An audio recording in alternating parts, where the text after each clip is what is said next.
kita ke definisi terlebih dahulu. Penilaian kinerja itu sendiri adalah evaluasi terhadap kinerja karyawan, baik masa kini dan atau sebelumnya dibandingkan dengan standar kinerja yang telah ditetapkan oleh organisasi. Jadi, minggu-minggu sebelumnya kita membahas tentang beberapa proses gitu ya dalam pengelolaan sumber daya manusia. Yang pertama adalah tentang manpower planning. Kemudian setelah kita merencanakan berapa banyak pekerja yang harus kita miliki di perusahaan, kemudian kita melakukan analisa jabatan gitu kan ya, kalau dari urutan materi yang diberikan di mata kuliah ini. Setelah melakukan analisa jabatan, kemudian hasilnya adalah job desk dan job spec.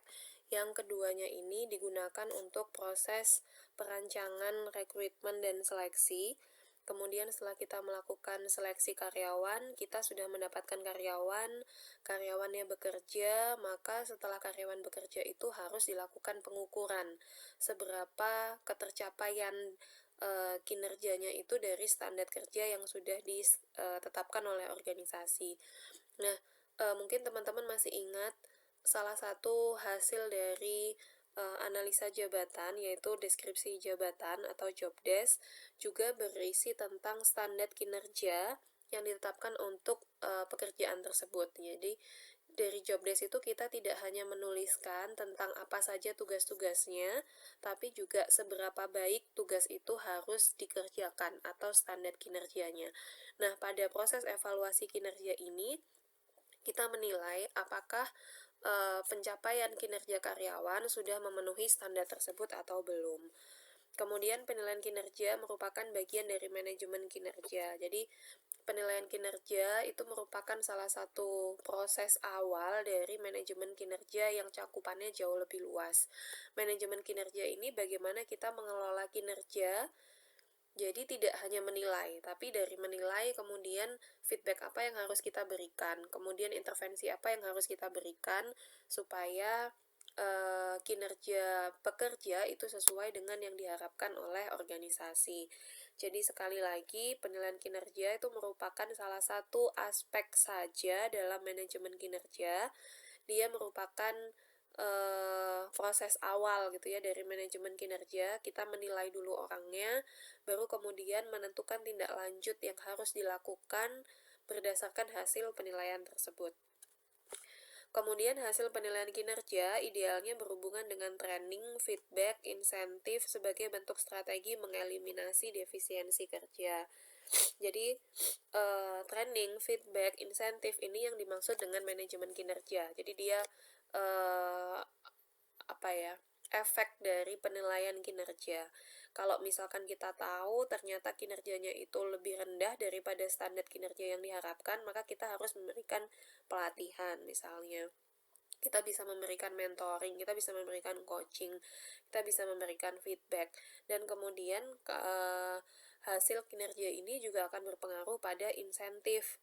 Karena misalnya pekerja yang pekerjaannya tidak memenuhi standar kerja, pasti insentif yang didapatkan akan lebih rendah dibandingkan dengan pekerja yang melampaui atau sudah memenuhi standar kinerja. Kemudian ada 3 tahapan dalam proses penilaian kinerja. Yang pertama adalah menetapkan standar kinerja. Standarnya dulu yang harus ada. Dan ini sebenarnya prosesnya sudah kita lakukan pada saat kita melakukan analisa jabatan. Jadi seperti yang sudah saya sampaikan tadi, pada saat analisa jabatan kita menentukan juga seberapa baik pekerjaan itu harus ditetapkan. Kemudian yang kedua adalah melakukan penilaian kinerja itu sendiri gitu ya dengan standar tersebut. Dan yang ketiga adalah menyajikan feedback pada karyawan untuk membantu mengatasi keterbatasan kinerja atau meningkatkan performa kinerjanya agar lebih baik ya. Jadi itu tidak hanya menilai saja, tapi kemudian setelah dinilai akan diapakan gitu ya.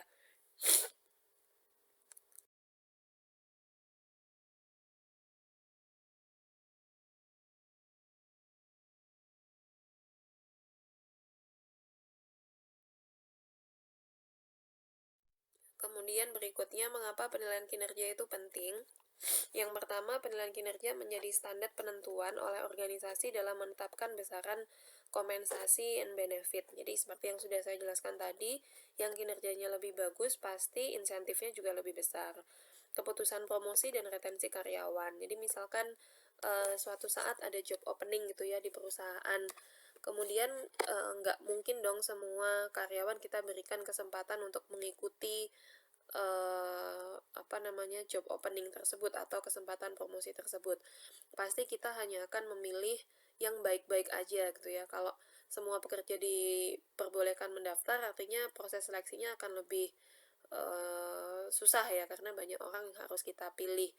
Tapi akan lebih efektif kalau misalnya hanya yang kinerjanya baik yang boleh mendaftar. Misalkan baiknya dari mana ya, berdasarkan hasil penilaian kinerja.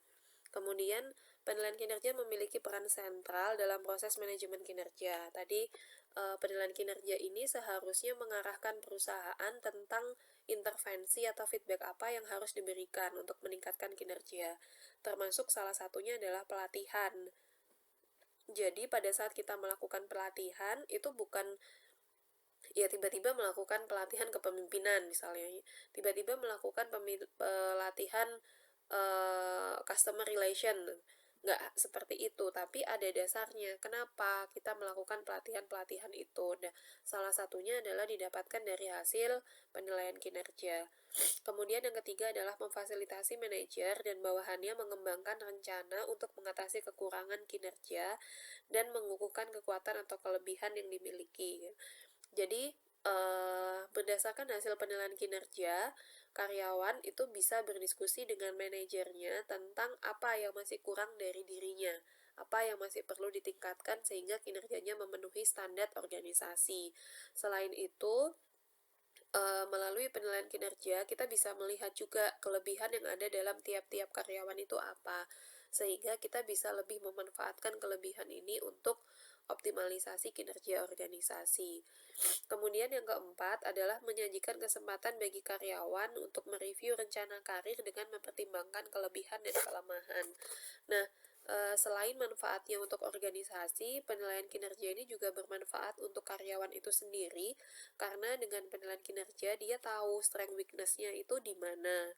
Dan berdasarkan strength weakness itu dia harus mengarahkan arah karirnya kemana gitu. Kemudian yang kelima adalah membantu mengidentifikasi adanya kebutuhan pelatihan untuk meningkatkan kinerja karyawan. Jadi hampir sama tadi ya dengan poin ke dua yang sudah saya jelaskan. Jadi misalkan kalau ada kinerjanya yang kurang, maka kita harus melakukan pelatihan di aspek-aspek yang memang kurang pada penilaian kinerja tersebut.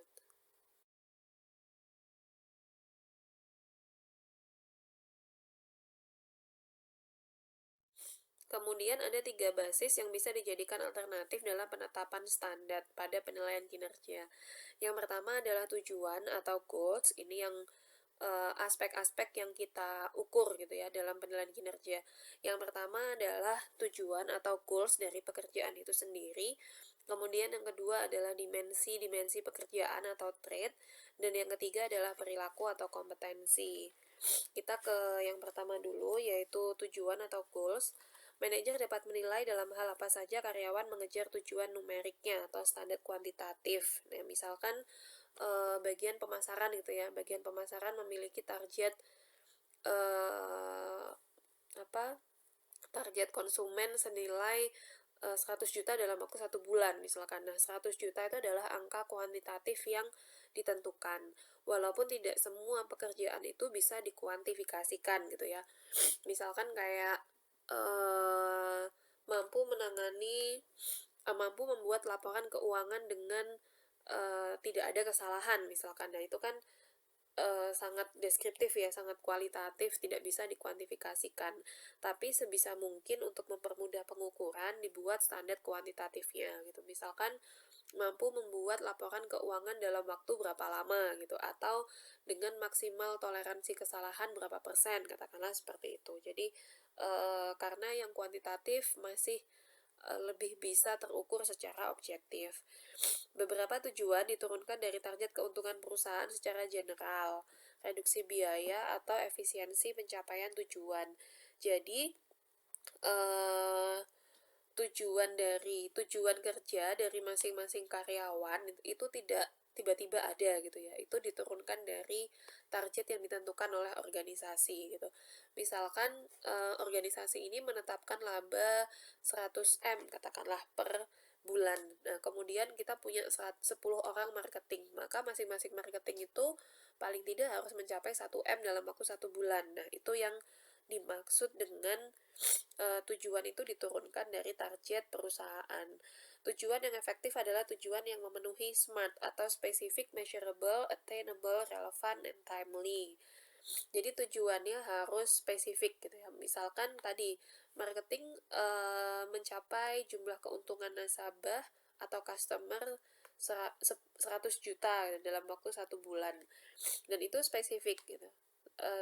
Angka 100 juta, kemudian customer itu dari customer di bidang apa atau dalam layanan apa gitu. Jadi harus spesifik gitu ya. Misalkan saya kasih contoh ke tujuan teman-teman sendiri gitu ya. Kalau di mahasiswa misalkan tujuannya adalah lulus dari psikologi. Nah, itu tujuan yang sangat general gitu. Dia tidak spesifik. Spesifik itu kalau misalkan eh, tujuan kuliah di psikologi adalah untuk lulus dengan IPK minimal 3,5 dalam waktu maksimal 4 tahun misalkan. Itu spesifik. Jadi sudah ada batasan yang ditentukan gitu ya. Yaitu maksimal 4 tahun, yaitu minimal 3,5 tahun. Itu artinya spesifik. Kemudian measurable. Measurable itu bisa diukur. IPK 3,5 itu kan bisa diukur. Ya, jadi tidak hanya lulus dari psikologi dengan kriteria baik. Nah, baik ini berapa gitu, dengan IPK baik itu tolak ukurnya berapa. Jadi harus bisa measurable dan harus attainable. Attainable itu bisa dicapai gitu ya. Tidak terlalu rendah juga sehingga tidak memotivasi, tapi harus tinggi tapi attainable gitu. Enggak kemudian tujuannya adalah lulus dari psikologi dengan IPK minimal 2,5. Nah, itu kan ya udah layeh-layeh aja udah dapat mungkin kalau 2,5, tapi itu tidak memotivasi tujuannya. Tapi juga harus attainable. Misalkan pengennya lulus dari psikologi dengan IPK 4,2 gitu ya, nggak mungkin karena itu nggak attainable karena batas IPK itu adalah 4 gitu ya. Kemudian relevan, harus relevan dengan tujuan dari pekerjaan itu sendiri apa gitu. Misalkan tujuan dari teman-teman sebagai mahasiswa adalah menjadi selebgram gitu. Nah, itu nggak ada relevansinya dengan tugas kalian sebagai mahasiswa. Jadi harus relevan dengan tupoksi yang ada dalam pekerjaan itu sendiri. Kemudian berikutnya adalah timely. Timely itu ada kurun waktu yang ditentukan pada tujuan tersebut. Misalkan tadi lulus dari psikologi dengan maksimal 4 tahun. Nah, itu ada batas waktu yang ditentukan. Jadi tujuan yang efektif adalah tujuan yang memenuhi 5 kriteria tersebut. Kemudian ada 3 basis yang bisa dijadikan alternatif dalam penetapan. Oke, berikut adalah meningkatkan kinerja. HR tools untuk manajer Pratama dalam menetapkan standar kinerja. Jadi berdasarkan studi kajian ilmu perilaku ada 4 panduan yang dapat ditetapkan dalam menentukan sasaran kinerja. Yang pertama adalah tujuan yang harus spesifik. Tadi sama seperti prinsip SMART tadi. Kemudian menetapkan tujuan yang terukur atau measurable, menetapkan tujuan yang menantang namun masih bisa diraih atau attainable tadi, dan dorongan partisipasi baik dalam menetapkan tujuan bersama ataupun setelah tujuan ditetapkan oleh manajer. Jadi misalkan gitu ya, kalian punya tujuan bersama dengan DPA gitu ya, atau dosen pembimbing akademik. Biasanya kan DPA itu akan menanyakan targetmu apa.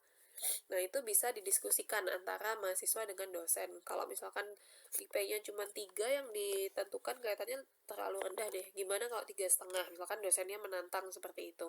Begitu juga yang harus dilakukan di perusahaan gitu ya. Misalkan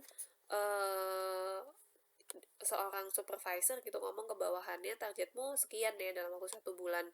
Kemudian karyawannya bisa berdiskusi gitu ya, atau menawar gitu. Sepertinya dengan kemampuan saya yang masih karyawan baru, saya nggak bisa deh Pak segitu, gimana kalau bulan ini sekian, bulan depan saya akan tingkatkan sekian, misalkan seperti itu.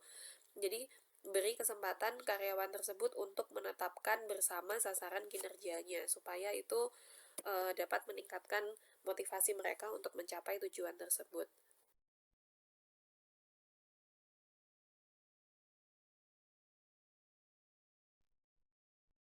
Nah, selain dari tujuan, hal lain yang bisa dinilai dalam penilaian kinerja adalah job basic dimension atau trait dan penguasaan kompetensi. Yang kedua adalah job basic dimension atau trait, contohnya misalnya kemampuan komunikasi atau kerjasama. Dan ini bukan trait serta-merta ya, artinya trait yang memang relevan dengan pekerjaan yang akan diukur. Trait yang relevan itu didapatkan dari mana? Didapatkannya dari job spec, karena dalam job spec itu kita sudah tahu spesifikasi apa yang harus dipenuhi orang tersebut untuk bisa menjalankan pekerjaan tersebut, termasuk spesifikasinya adalah trade. Nah, asumsinya kerjasama yang baik merupakan standar untuk standar ideal apa yang seharusnya. Jadi tadi trade yang kita ukur dalam penilaian kinerja itu harus yang relevan dengan pekerjaannya. Kemudian yang ketiga adalah penguasaan kompetensi, meliputi keterampilan, pengetahuan, dan atau perilaku individu yang disyaratkan oleh pekerjaan. Misalnya keahlian teknis, misalnya menguasai teknik analisis data, menguasai AutoCAD, dan lain-lain. Nah, berbeda dengan trade ini tidak ada hubungan langsung dengan, artinya nggak nampak gitu ya hubungannya dengan pemenuhan dari tupoksi atau tugas pokok dan fungsi jabatan itu sendiri. Kalau penguasaan kompetensi ini sudah dalam bentuk skill gitu ya. Jadi definisi kompetensi itu adalah knowledge, skill, ability yang dibutuhkan untuk menjalankan suatu pekerjaan. Jadi kita lihat bagaimana kemampuan dia dalam melakukan beberapa kompetensi yang disyaratkan oleh pekerjaan tersebut. Nah, ini biasanya juga minimum level tiap skill yang diharapkan. Jadi kalau membahas tentang kompetensi secara lebih lengkap, itu ada biasanya di tiap-tiap perusahaan itu ada kamus kompetensi yang memberikan informasi tentang kompetensi apa saja yang ada di sana dan penjabarannya untuk masing-masing level. Biasanya level 1 sampai 5 atau 0 sampai 6. Mungkin tentang kamus kompetensi ini saya tidak mengulas banyak ya, karena di luar pembahasan tentang penilaian kinerja, tapi prinsipnya kalau kompetensi itu yang diukur adalah tadi knowledge, skill, dan juga ability yang dimiliki oleh karyawan untuk bisa melakukan pekerjaan tersebut. Oke, kemudian terkait siapa yang melakukan penilaian kinerja. Nah, penilaian kinerja biasanya dilakukan oleh supervisor atau atasan langsung dari pekerja itu sendiri. Asumsinya karena atasan langsung ini yang paling memahami, yang paling tahu tentang bagaimana kinerja karyawannya. Jadi bukan HRD yang melakukan.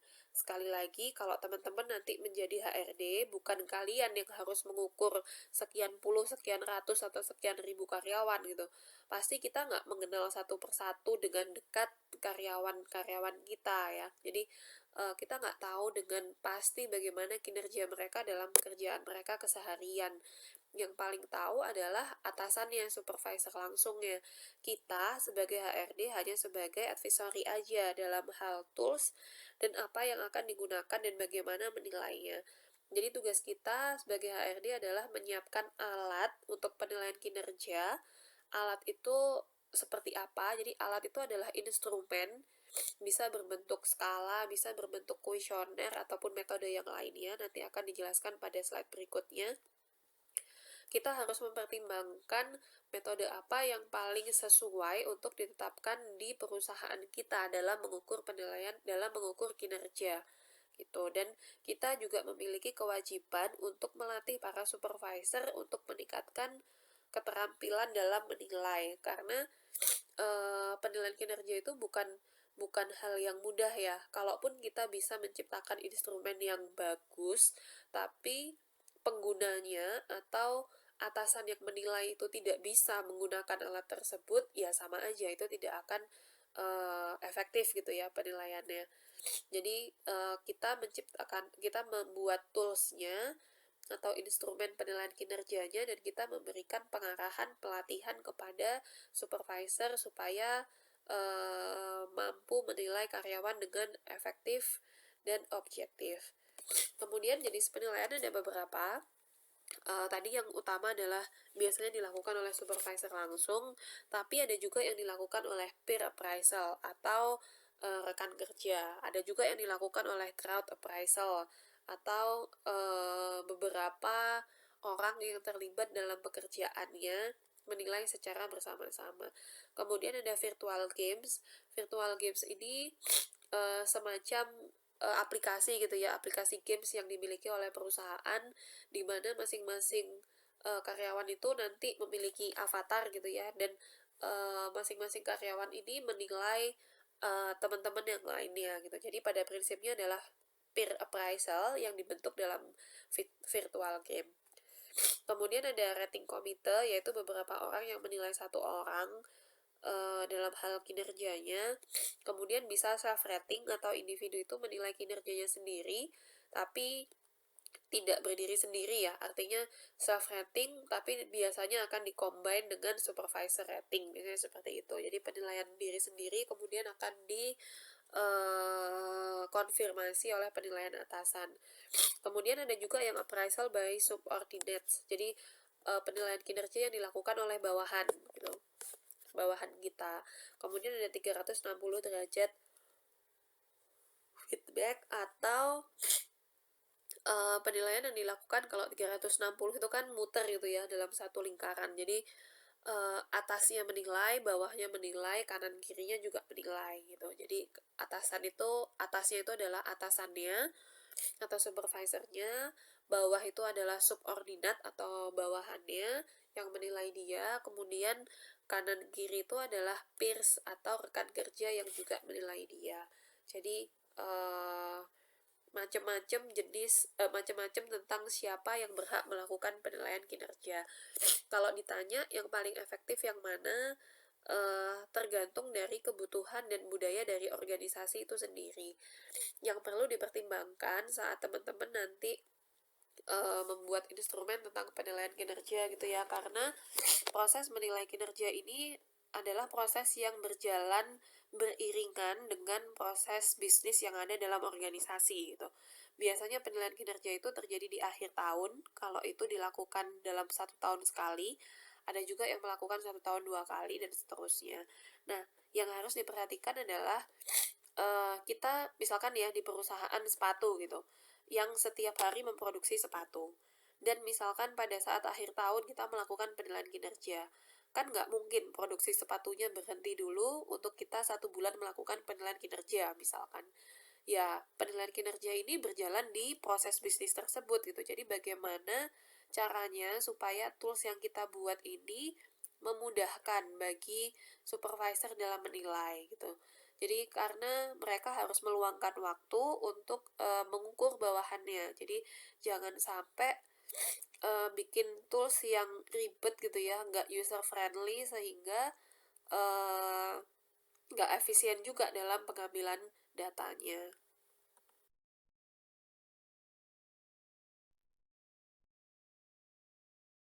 Oke, berikutnya saya akan mulai masuk ke beberapa metode yang bisa dilakukan untuk melakukan penilaian kinerja. Yang pertama adalah Graphic Rating Scale Method. Sebuah skala berisi sejumlah trait dan rentang nilainya untuk tiap trait. Karyawan dinilai melalui skor yang paling menggambarkan tingkat performanya pada tiap trait. Nah, ini adalah metode yang paling sederhana, jadi mungkin teman-teman sudah ngambil konstruksi alat ukur ya. Di konstruksi alat ukur itu kan ada beberapa metode pengukuran. Nah, ini metodenya hampir sama. Jadi ada beberapa metode yang bisa kita lakukan. Misalnya graphic rating scale ini tuh sama aja kayak seperti skala Likert gitu. Di mana item-itemnya merupakan trait yang berhubungan dengan pekerjaannya, kemudian ada rentang nilai untuk masing-masing trait. Ada sejumlah variasi dari metode ini, dari misalnya below expectation sampai role model atau unsatisfactory sampai outstanding. Jadi alternatif jawabannya itu bervariasi gitu ya. Jadi mulai dari kurang memenuhi sampai dia sudah bisa menjadi role model atau memuaskan tidak memuaskan. Kemudian supervisor menilainya simpel sekali dengan melingkari atau memberi centang pada salah satu skor yang menggambarkan kinerja untuk tiap trade, kemudian dijumlahkan. Nah, tapi kelemahannya rentan dengan bias penilaian, khususnya unclear standard, karena tidak ada definisi yang pasti untuk masing-masing skornya. Untuk contohnya bisa kita lihat di slide berikutnya.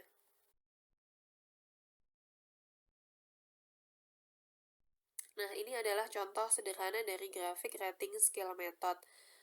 Bisa dilihat di kotak yang sebelah kiri itu terkait dengan identitas dari karyawan yang akan kita nilai, employee names-nya siapa, manager names-nya siapa, kemudian level pekerjaannya apa. Kemudian ada key work responsibility tentang tugas utama dari pekerjaan tersebut. Kemudian di bawahnya itu ada 3 kolom tentang communication. Ya, jadi ada rentang 1, 2, 3, 4, 5. Tadi makanya kenapa saya bilang ini seperti Likert gitu ya. Karena dia ada beberapa alternatif jawaban yang harus dipilih salah satu. Misalnya kalau communication itu ada terbagi menjadi 3 kotak, ada below expectation, ada mid expectation, dan juga ada role model. Nah, kalau role model itu penjelasannya di situ, independently prepare communication such of form dan lain sebagainya. Jadi ada penjelasan tentang yang dimaksud dengan role model itu seperti apa untuk semua aspek trait yang dinilai. Dan kalau misalkan dia tengah-tengah nih antara below expectation sama mid expectation, mid tapi kadang-kadang memenuhi, kadang-kadang di bawah ekspektasi, maka kita bisa memberikan skor 2, misalkan seperti itu. Nah, ini berlaku untuk beberapa trait yang lain yang tentu saja harus sesuai dengan spesifikasi jabatan. Misalkan kalau dalam contoh yang kanan itu ada organizational know-how, kemudian sama ya rentang penilaiannya 1 sampai 5, below expectation sampai role model. Kemudian trait yang ketiga ada personal effectiveness, trait yang keempat ada teamwork, kemudian achieving business result, misalkan seperti itu. Nah, tadi kelemahannya karena pada metode ini tidak ada standar pasti gitu ya. Yang dimaksud dengan skor 1 itu yang seperti apa, skor 2 tuh yang seperti apa, skor 3 tuh yang seperti apa gitu. Jadi bisa jadi kalau kita lihat contoh yang kanan ini kalau yang kiri communication itu ada definisinya untuk below expectation itu seperti apa, mid expectation seperti apa, role model seperti apa. Kalau yang di kanan itu belum ada, jadi seharusnya kita isi juga tentang organizational know-how. Yang below expectation itu yang bagaimana, organization know-how yang mid expectation itu yang seperti apa, yang role model itu yang seperti apa gitu. Jadi meskipun sudah ada definisinya, tapi itu tidak objektif gitu ya dalam individu memberikan penilaian gitu, karena memang salah satu kelemahan dari pengukuran aspek psikologis kan seperti itu gitu ya. Jadi pasti ada bias karena tidak ada unclear standard pada masing-masing nilainya.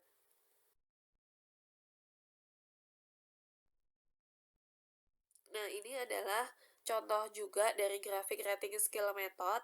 Tadi kan alternatif jawabannya bisa bervariasi. Kalau yang sebelumnya adalah mid expectation, below expectation, sama role model. Kalau ini ada need improvement, kemudian satisfactory, dan juga excellent. Nah, kalau yang slide sebelumnya itu adalah itemnya berbasis trait gitu ya, misalkan communication, organizational know-how, kemudian personal effectiveness, itu kan trait. Nah, kalau ini sudah berdasarkan kompetensi. Jadi yang diukur itemnya adalah kompetensi. Misalkan kompetensi skillnya adalah be able to maintain adequate inventory of pizza dough. Jadi bisa memaintain atau bisa membuat dough pizza yang sesuai gitu ya. Sesuainya seperti apa? Misalnya each round pizza must be between 12 sampai 14 ounce misalkan dalam waktu 2 menit. Nah, itu ada standar-standar kuantitatif yang berusaha kita tetapkan supaya pengukuran itu bisa berjalan dengan lebih objektif gitu. Jadi kalau misalkan ditetapkan bisa menyiapkan adonan pizza secara tepat. Nah, tepatnya ini seperti apa? Kan sangat luas artinya gitu. Jadi kita batasi, kita bikin spesifik dalam bentuk yang measurable atau terukur, yaitu harus beratnya antara 12 sampai 14 ounce, waktunya maksimal 2 menit dan standar yang lainnya.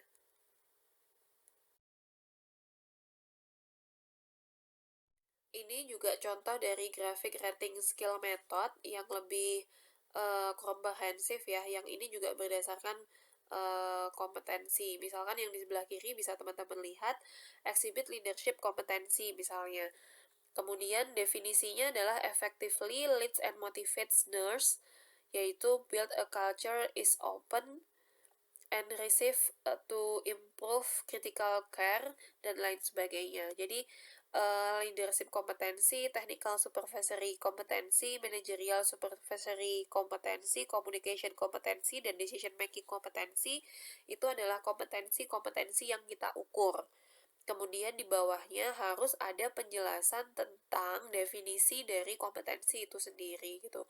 Jadi jangan sampai kita salah gitu ya dalam mengukur.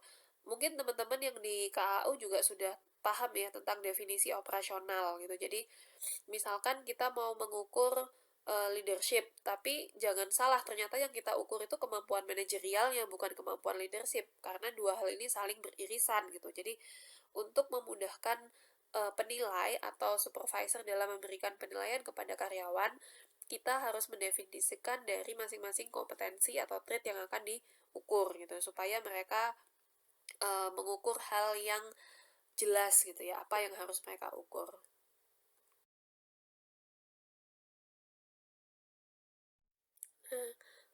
Berikutnya adalah masih di graphic rating skill method tapi yang berbasis kompetensi.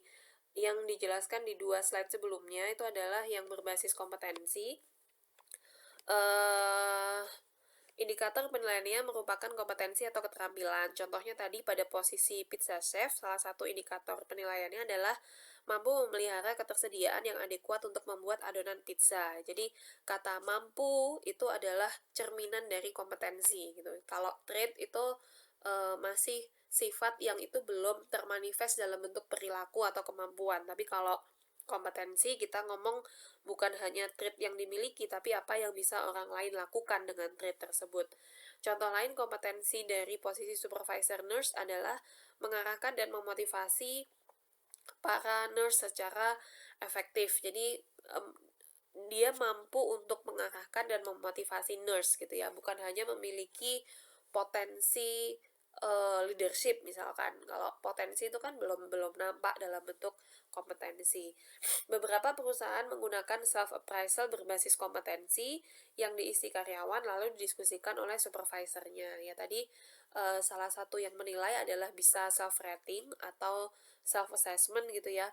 Jadi individu menilai dirinya sendiri, kemudian penilaian ini diberikan kepada atasan atau supervisor untuk dicek apakah memang nilainya sudah sesuai, terlalu tinggi atau terlalu rendah. Dan metode penilaian yang seperti itu lebih efektif, lebih efisien dari sisi waktu, karena supervisor tidak menilai kertas kosong gitu ya, tapi sudah ada penilaian yang dilakukan oleh karyawan itu sendiri untuk kemudian di cross check dengan penilaian dari atasan.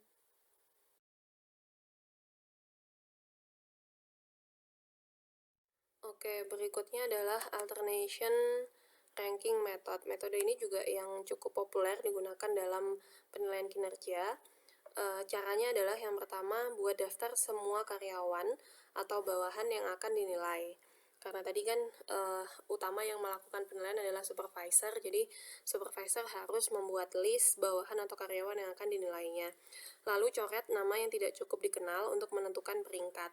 pilih karyawan dengan performa terbaik, kemudian yang terburuk, lalu kemudian pilih lagi yang tertinggi kedua dan terendah kedua, dan seterusnya sampai semua diperingkatkan. Mungkin lebih jelasnya kita bisa lihat di contoh slide berikutnya. Nah, misalkan seperti ini. Dalam contoh ini, misalnya ada 20 karyawan yang harus dinilai. Ya, di sana sudah ada 20 list gitu ya. Kita memilih satu karyawan yang kita nilai itu paling baik, itu kita taruh di nomor 1. Kemudian artinya kan dari 20 orang ini tersisa 19 orang, karena yang satu sudah kita pilih jadi nomor 1 yang paling baik.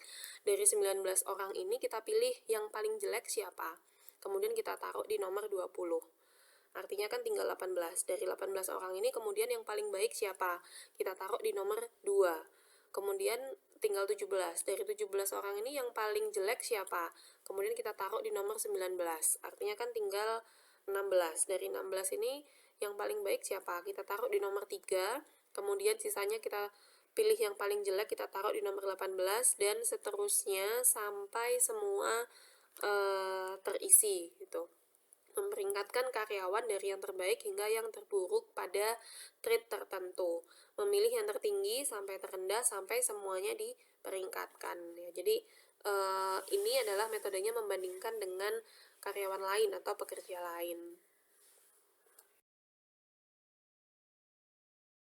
Berikutnya hampir sama dengan yang kedua tadi, perbandingan antar karyawan, yaitu peer comparison method. Metode ini membuat peringkat lebih tepat atau lebih akurat. Kalau yang sebelumnya kan kita hanya membandingkan dari 20 orang yang paling baik siapa, yang paling jelek siapa gitu kan. Kalau ini ada perbandingan dari masing-masing orangnya. Untuk tiap trade, yaitu misalnya kuantitas kerja atau kualitas kerja dan lain-lain, penilai membandingkan tiap karyawan dengan satu karyawan lainnya atau perbandingannya berpasangan, makanya disebutnya dengan peer comparison. Kemudian selanjutnya dipilih siapa yang lebih baik dari tiap pasangan yang dinilai. Kita bisa lihat contohnya pada slide berikutnya.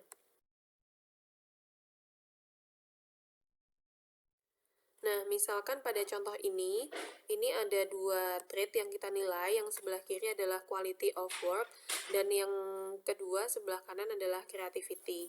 Nah, pada contoh ini ada 5 orang karyawan yang akan kita nilai, yaitu A, B, C, D, dan E. Nah, kemudian kita buat tabel-tabel seperti ini.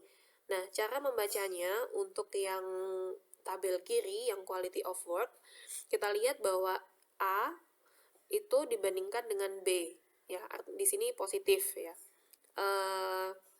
A dan B dibanding, kita melihatnya dari yang kolom paling kiri ya, bukan kolom yang di atas, kolom yang paling kiri. Ada A, B, C, D, dan E.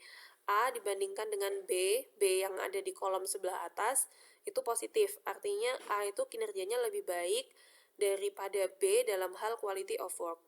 Kemudian A dibandingkan dengan C, skornya positif, artinya A lebih baik daripada C dalam hal quality of work.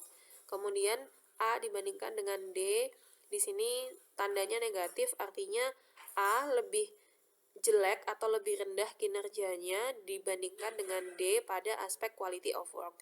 Kemudian A dibandingkan E itu lebih rendah pada quality of work. Jadi dibandingkan semuanya. Kemudian yang B, contohnya lagi, Maria, yang B ini lebih jelek ternyata dibandingkan dengan A pada quality of work. Ya, makanya pada kolom yang A dibandingkan dengan A, makanya kosong, karena dia dibandingkan dengan dirinya sendiri, tidak ada nilainya. Nah, kemudian dari sini kita bisa menyimpulkan bahwa oh ternyata B yang punya nilai positif semua. Artinya apa? Dia dibandingkan dengan siapapun dalam hal quality of work, dia tetap lebih baik.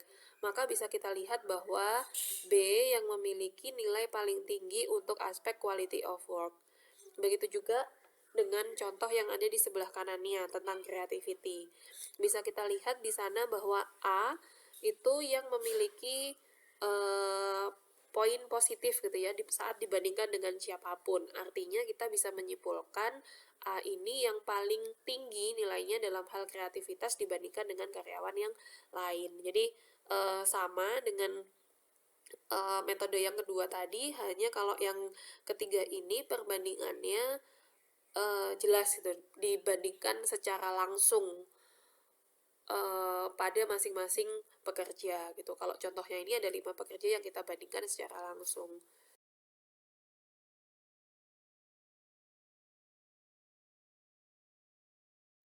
Kemudian metode berikutnya adalah force distribution method.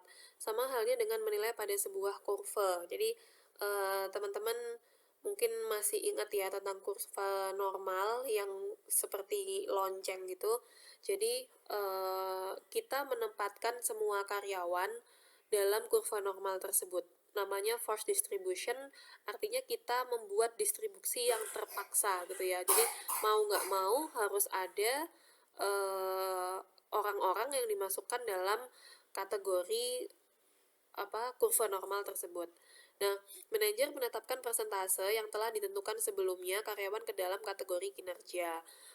Komposisi besaran persentase di tiap kategori bervariasi di tiap perusahaan. Misalnya di landing tree itu ada 3 kategori, yaitu kategori terbaik, kategori karyawan menengah, dan kategori terburuk. Nah, kemudian perusahaan harus menetapkan terlebih dahulu untuk yang terbaik ini berapa persen karyawan yang dimasukkan ke sana. Jadi misalkan ada 15%, yang di tengah-tengah itu ada 75%, kemudian yang paling baik, yang paling jelek itu ada 10%.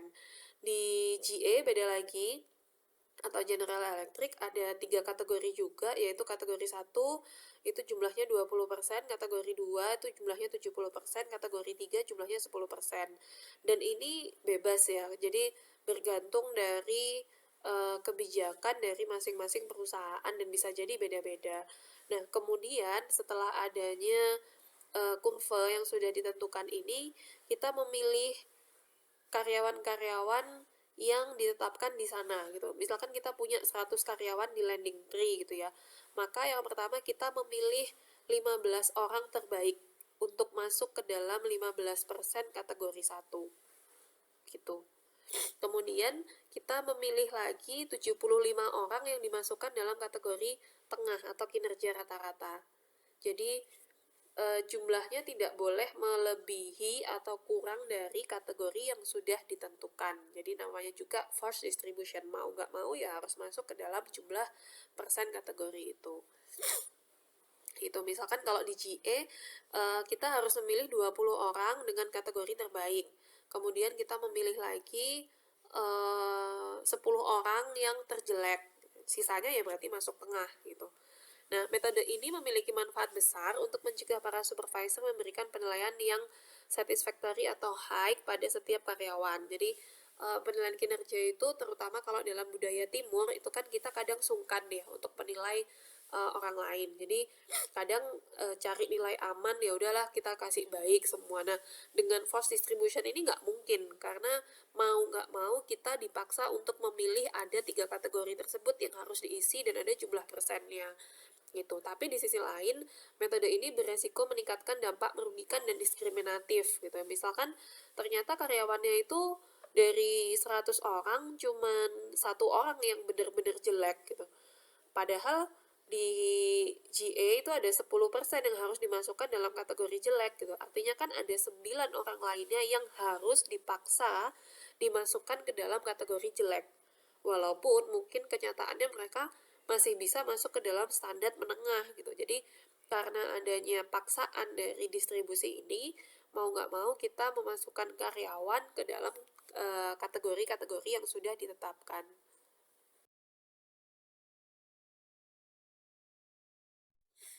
Kemudian berikutnya adalah critical incident method. Nah, critical incident method ini sifatnya lebih naratif ya. Jadi supervisor menyimpan catatan atau log contoh positif dan negatif dari critical incident atas perilaku bawahan terkait dengan pekerjaannya. Jadi yang dimaksud dengan critical incident itu adalah kejadian-kejadian kritis yang terkait dengan pekerjaan itu sendiri gitu. Hal itu bisa positif, bisa negatif. Dan apabila karyawan menunjukkan hal tersebut, maka supervisor bisa mencatatnya. Untuk kemudian setiap 6 bulan, supervisor dan bawahan yang dinilai bertemu dan berdiskusi kinerja ke depannya menggunakan dasar kejadian dari critical incident sebagai contoh gitu. Misalkan critical incident-nya itu pada bulan ketiga gitu ya, salah satu karyawan kita membuat inovasi produk. Misalkan menawarkan ke kita, Pak, gimana kalau misalkan bikin produk seperti ini. Nah, ini critical incident yang patut kita catat gitu. Oh, dia menunjukkan inovasi. Nah, kita catat kejadiannya seperti apa. Nanti pada saat masa penilaian kinerja, kita mendiskusikan, bukan mendiskusikan idenya ya, tapi mendiskusikan nilai atau kinerja dari pekerja tersebut berdasarkan critical incident yang dia tunjukkan gitu. Dan tadi critical incident itu tidak hanya bersifat positif gitu ya, tapi juga bisa negatif. Misalkan di bulan keempat dia menunjukkan sering sekali datang terlambat misalkan. Nah, ini juga kejadian-kejadian kritis gitu yang harus kita catat. Jadi intinya kejadian-kejadian signifikan yang terkait dengan pekerjaannya itu harus kita catat untuk kemudian kita diskusikan di masa penilaian kinerja. Berdasarkan beberapa hasil riset, critical incident ini dijadikan sebagai jangkar atau standar perilaku oleh karyawan yang bisa berdampak pada peningkatan hasil penilaian pada sisi kinerja karyawan maupun penilai dalam menilai, karena dia sifatnya lebih interaktif gitu ya. Ada komunikasi antara yang dinilai dengan yang menilai, jadi meningkatkan kemampuan penilai dalam memberikan penilaian ataupun coaching, dan juga lebih memberikan feedback kepada pekerja yang dinilai karena itu dilakukan secara langsung, jadi kita bisa langsung berdiskusi gitu ya. Metode ini memberikan supervisor gambaran contoh kejadian atau perilaku sehingga dapat menjelaskan rating nilai yang diberikan. Jadi ratingnya itu bukan hanya 1, 2, 3 gitu, tapi ada dasarnya. Misalkan inovasi kita kasih 5, ya karena pada di bulan ketiga itu dia memberikan ide inovasi produk misalnya. Jadi kita tahu yang 5 itu wujudnya seperti apa. Kemudian hal ini membuat supervisor berpikir tentang penilaian karyawan selama bertahun-tahun, sehingga tidak hanya mencerminkan kinerja karyawan pada masa dinilai terakhir semata. Jadi karena ini penilaiannya dilakukan lama gitu ya, kita harus menyimpan log atau catatan critical incident-nya itu dalam waktu 1 tahun atau dalam rentang masa waktu penilaian kinerja. Jadi karyawan jadi supervisor itu lebih aware dengan kinerja karyawannya. Jadi mereka mengamati kinerja karyawannya itu dari waktu ke waktu. Jadi tidak hanya penilaiannya didasarkan pada akhir-akhir aja gitu. Misalkan kalau penilaiannya dilakukan di akhir tahun bulan November Desember gitu misalkan. Kalau karyawannya kinerjanya bagus di trimester akhir bisa jadi penilaian kinerjanya jelek, bagus. Padahal bulan trimester sebelumnya kinerjanya jelek karena terpengaruh pada yang trimester akhir ini kinerjanya bagus, akhirnya supervisor memberikan nilai yang bagus. Nah, ini bisa dihindari dengan critical incident method karena penilaiannya sepanjang tahun gitu ya. Namun sisi lemahnya hal ini tidak berimbas pada kenaikan gaji. Jadi hanya lebih fokus pada coaching dan mentoring saja gitu. Karena memang yang difokuskan dari metode ini adalah diskusi yang terjadi antara supervisor dan juga bawahan untuk meningkatkan kinerja.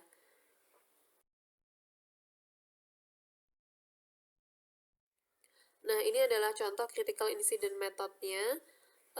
Misalnya datisnya adalah scheduling production of plan, kemudian targetnya 90% utilization of personnel and machinery in plan, kemudian critical incident-nya institute new production schedule system, misalkan membuat penjadwalan produksi yang sistem penjadwalan produksi yang baru. Nah, dengan sistem ini dia bisa mengurangi keterlambatan order sampai 10% dibandingkan dengan bulan kemarin. Dan juga bisa meningkatkan penggunaan dari mesin sebanyak 20% dibandingkan dengan bulan kemarin. Nah, ini adalah kejadian-kejadian kritis yang bisa dijadikan review gitu ya pada periode waktu penilaian kinerja.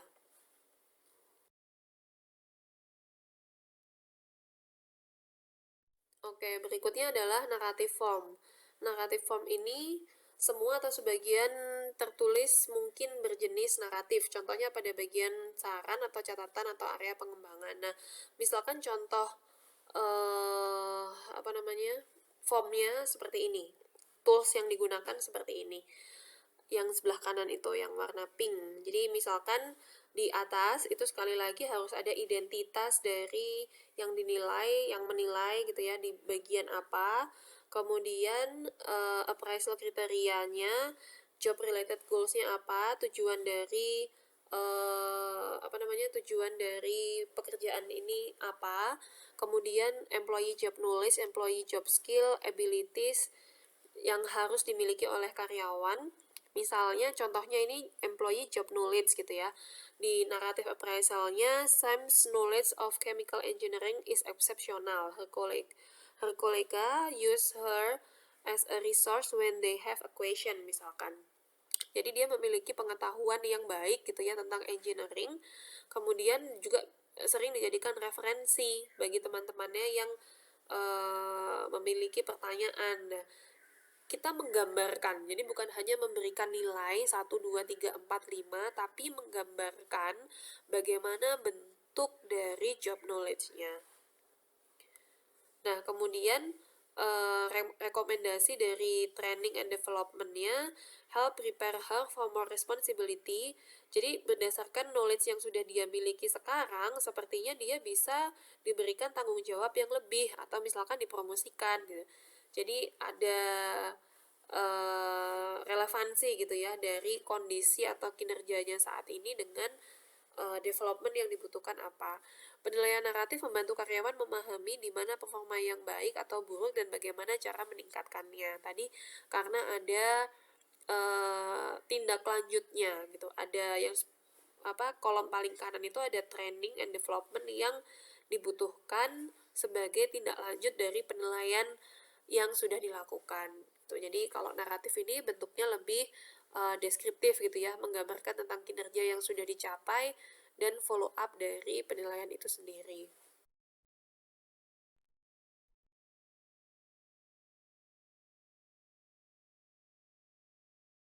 Kemudian ini adalah contoh lain dari bentuk naratif ya. Misalkan yang sebelah kiri itu atributnya what does this employee do well, apa yang dilakukan dengan baik.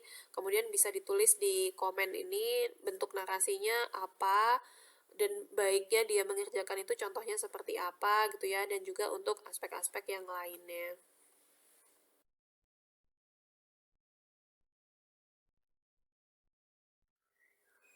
Kemudian adalah BARS atau Behaviorally Anchor Rating Scale, yaitu sebuah alat penilaian yang menautkan rating scale numerik dengan contoh ilustratif spesifik performa yang baik atau buruk. Nah, ini hampir sama gitu ya dengan rating scale, yaitu ada nilai 1, 2, 3, 4, 5 atau bisa 1 sampai 10 gitu ya. Tapi bedanya kalau BARS ini dia ada penjelasan, 1 tuh kayak gimana, 2 itu kayak gimana, 3 itu kayak gimana gitu. Yang pertama, 5 tahapan yang harus kita lakukan apabila kita menggunakan BARS ini. Yang pertama, tulis critical incident. Minta karyawan yang bersangkutan atau job holder dan atau supervisor menuliskan ilustrasi spesifik atau critical incident dari kinerja yang efektif dan tidak efektif. Jadi kita lihat deskriptif ekstrimnya terlebih dahulu. Jadi kita itu maksudnya HRD ya. Kita sebagai HRD kan yang mengembangkan instrumennya. Jadi kita harus tahu dulu critical incident pada pekerjaan tersebut. Bisa nanya ke job holder atau karyawan yang bersangkutan atau ke supervisornya tentang kinerja yang efektif itu yang seperti apa. Kinerja yang efektif itu yang seperti apa. Yang baik itu yang seperti apa, dan kinerja yang jelek itu yang seperti apa. Jadi kita kunci ekstrim kanan dan ekstrim kirinya terlebih dahulu, kemudian kita buat gradasinya gitu. Kemudian kembangkan dimensi kerja yang akan diukur, kelompokkan insiden ke dalam 5 atau 10 dimensi kinerja, contohnya keterampilan penjualan. Nanti untuk lebih jelasnya ada di slide berikutnya ya sebagai contoh. Kemudian realokasi insiden untuk memverifikasi pengelompokan tersebut, apakah tim lain yang juga tahu pekerjaan tersebut melakukan realokasi critical incident pada pengelompokan yang berbeda.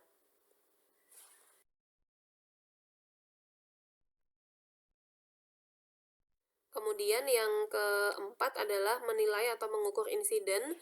Tim kedua kemudian merating perilaku yang digambarkan berdasarkan insiden untuk menilai seberapa efektif kinerja seseorang pada dimensi tersebut. Dan yang terakhir adalah mengembangkan instrumen akhir. Pilih sekitar 6-7 insiden sebagai jangkar perilaku atau behavioral anchor pada tiap dimensi kerja. Nanti untuk lebih jelasnya ada di slide berikutnya. Sekarang kita ke manfaat dari menggunakan BARS terlebih dahulu. Yang pertama, critical incident di skala menggambarkan apa yang akan dinilai sebagai kinerja superior, rata-rata, dan rendah. Jadi, superior itu ada deskriptifnya. Dikatakan superior itu apabila seperti apa, dikatakan rata-rata apabila seperti apa, dikatakan rendah apabila seperti apa. Dan lebih mudah untuk menjelaskan pemberian rating atau nilai pada karyawan, gitu, karena sudah jelas tadi ada deskripsinya. Kemudian pengelompokan critical incident yang sama ke dalam beberapa dimensi kerja seperti keterampilan penjualan membantu dimensi kinerja lebih bernilai independen satu sama lain gitu. Jadi karena kita mengukurnya itu spesifik ya, masing-masing per dimensi, jadi kita tidak mengukur overall gitu. Kayak misalkan tadi yang peer comparison, yang metode kedua tadi ada mengurutkan dari yang paling bagus ke yang paling jelek.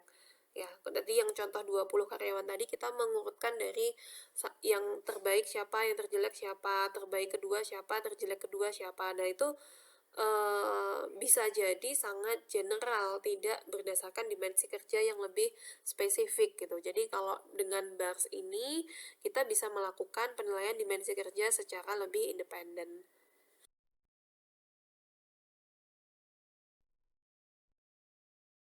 Oke, berikutnya adalah contoh BARS. Ini ada dua contoh yang saya tampilkan.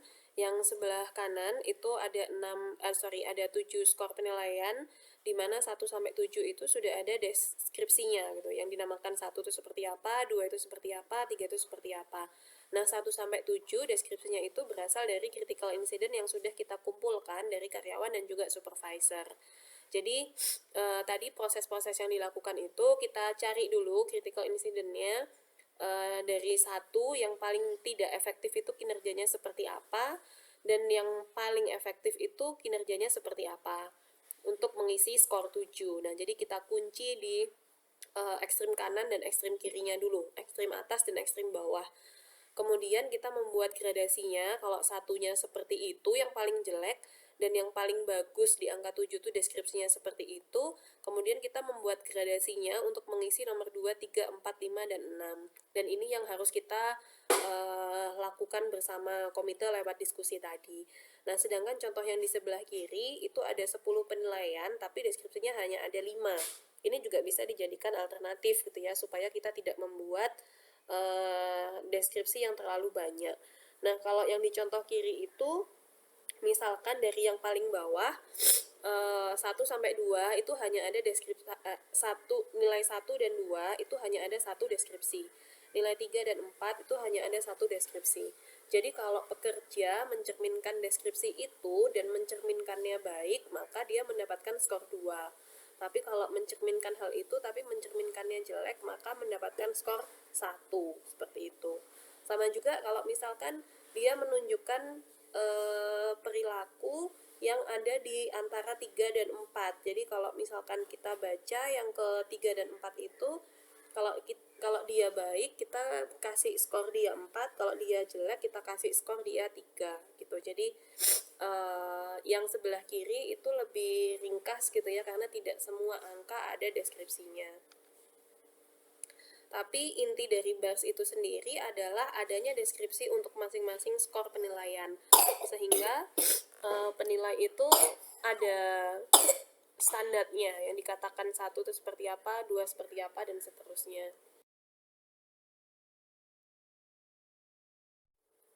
Berikutnya ini juga contoh BARS yang tentang penilaiannya. Kalau yang kiri itu 1-7, yang kanan itu 1-6. Nah, 1-6 atau sampai 7 atau sampai 10 itu bergantung dari kebijakan perusahaan ya. Intinya semakin panjang tentang penilaiannya, maka yang menjadi PR kita adalah untuk membuat gradasi yang banyak juga untuk masing-masing deskripsi dari skornya.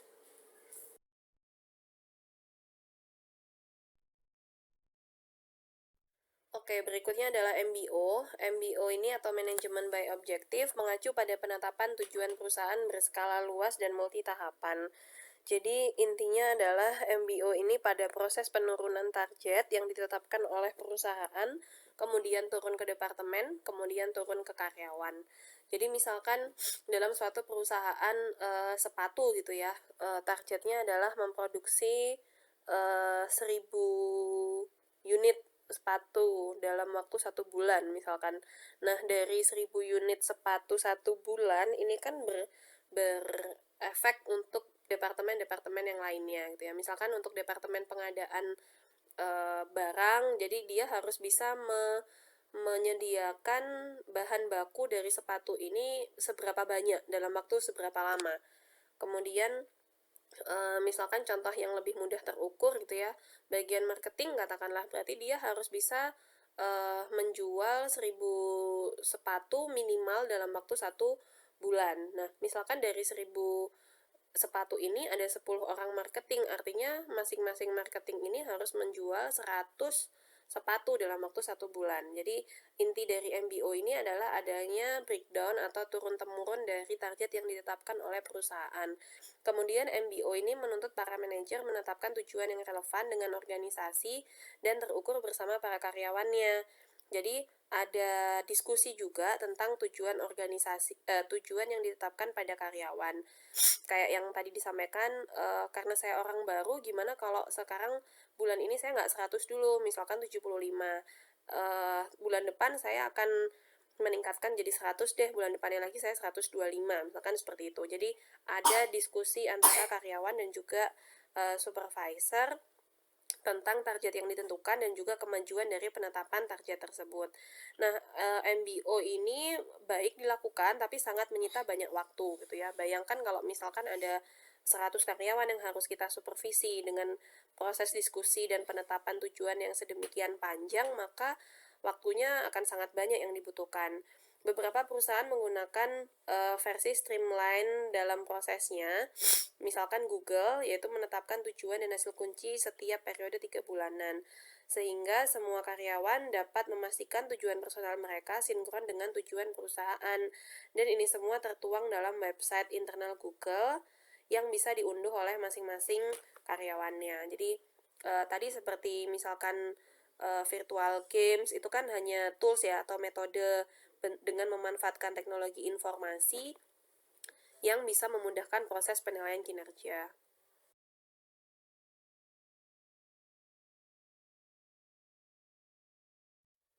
Nah, ada beberapa tahapan yang harus kita lakukan apabila kita akan menerapkan MBO atau manajemen by objective. Yang pertama adalah menetapkan tujuan organisasi. Itu pasti karena MBO ini memang di guidance oleh tujuan atau target organisasi. Kemudian yang kedua adalah menetapkan tujuan departemental atau tiap departemen. Tadi seperti contoh produksi sepatu tadi, saya sudah memberikan ilustrasi gitu ya, kalau targetnya 1000 sepatu per bulan, maka bagian produksi harus menyiapkan apa, harus berkontribusi apa, maka bagian pengadaan barang harus menyiapkan apa, maka bagian pemasaran, bagian dan lain sebagainya harus menyiapkan apa. Jadi dari tujuan organisasi di breakdown menjadi tujuan departemen. Kemudian diskusikan tujuan departemental. Kepala departemen mendiskusikan dengan bawahan dan meminta mereka membuat tujuan individual. Jadi tujuan departemental ini juga di breakdown lagi menjadi tujuan individu-individu yang ada dalam departemen itu. Kemudian mendefinisikan hasil yang diharapkan, kemudian mengadakan performance review setelah 1 periode. Kepala departemen bisa membandingkan kinerja yang tadi sudah ditetapkan dengan kinerja yang senyatanya terjadi. Kemudian yang terakhir adalah menyediakan umpan balik. Jadi mengadakan pertemuan secara periodik untuk mereview kinerja dari karyawannya.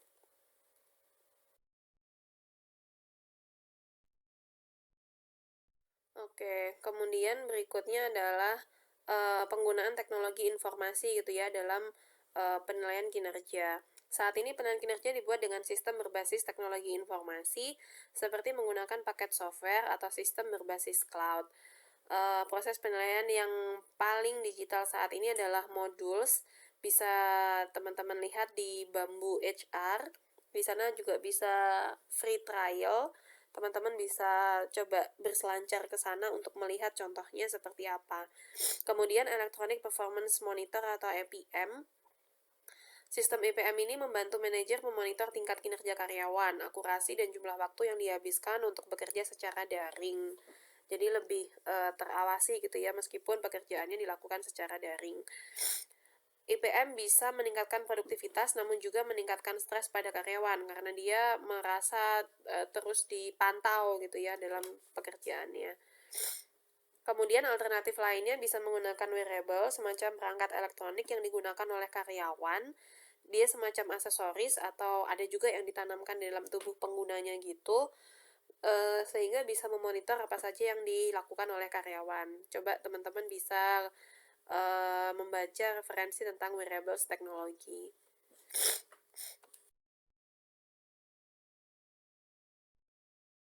Oke, dari beberapa metode yang sudah dijelaskan tadi, ada beberapa masing-masing metode itu memiliki keuntungan dan juga kerugian gitu ya, punya kelebihan dan juga punya kelemahan masing-masing.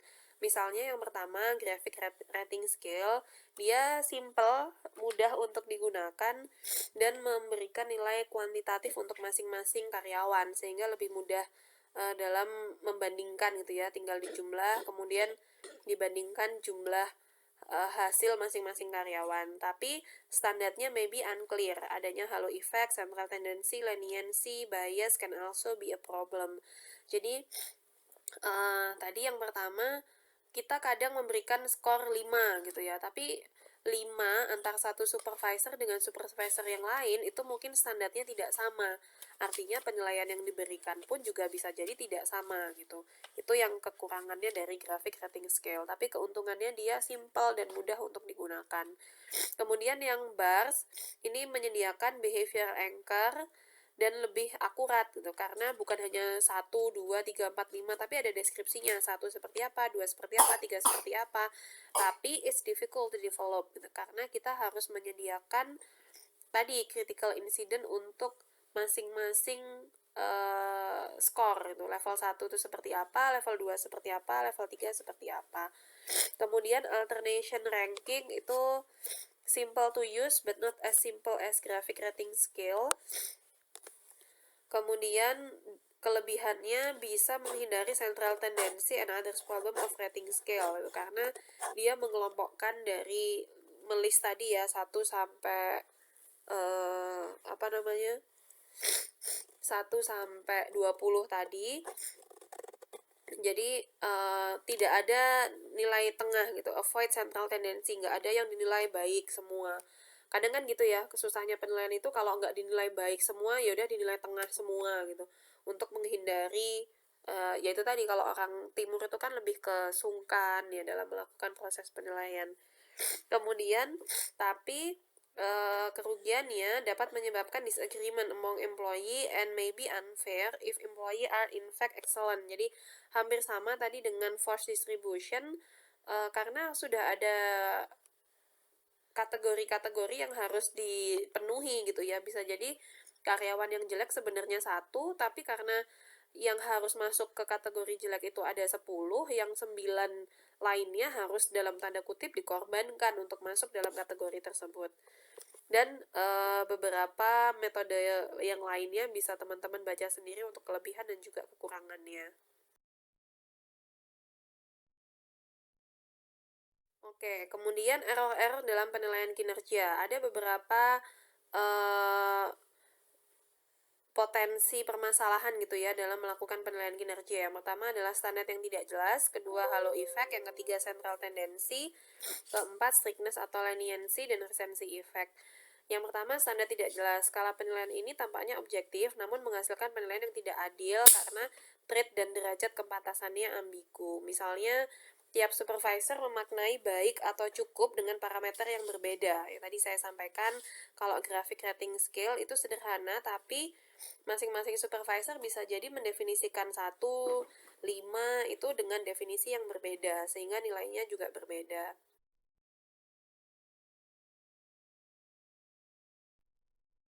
Kemudian berikutnya adalah central tendency. Nah, tadi ada orang yang nggak enakan gitu ya, jadi nilainya dikasih nilai tengah semua. Artinya tidak bisa membedakan mana yang benar-benar bagus, mana yang benar-benar menengah, dan mana yang jelek kalau seperti itu. Kemudian ada juga leniency atau strictness. Jadi karena standar tiap supervisor juga tidak sama, jadi ada yang killer gitu ya, ngasih nilainya pelit banget. Jadi yang nilai dia itu penilaian kinerjanya skornya jelek-jelek. Tapi ada juga yang murah hati, baik hati, tidak sombong gitu ya supervisornya. Jadi dia murah banget kalau ngasih nilai. Jadi yang karyawan berada di bawah penilaiannya itu menjadi baik-baik semua nilainya. Nah, ini yang bisa menyebabkan unfair atau ketidakadilan karena beda standar untuk masing-masing supervisor.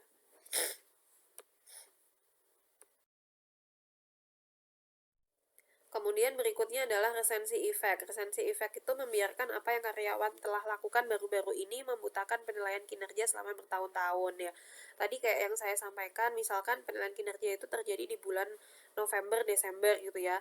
Kemudian atasannya dibaik-baikin, dikirimin makanan, dikirimin ini, kinerjanya jadi dibagus-bagusin di akhir tahun. Jadi pada saat supervisornya menilai, yang terlihat itu yang baik-baiknya aja, padahal di awal-awal tahun pertengahan kinerjanya tidak baik.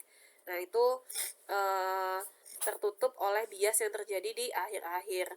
Kemudian yang terakhir adalah diversity. Ini adanya perbedaan individual seperti usia, ras, jenis kelamin, dan perbedaan demografis lainnya yang mempengaruhi pemberian penilaian. Jadi misalkan, oh karena dia ini tetangga saya, karena dia ini satu satu daerah atau tempat, satu kampung sama saya, karena dia ini satu usia atau satu kohort dengan saya, itu yang mempengaruhi penilaian sehingga penilaiannya menjadi tidak objektif gitu. Oke, mungkin itu saja. Ini juga sudah sekitar 1 jam.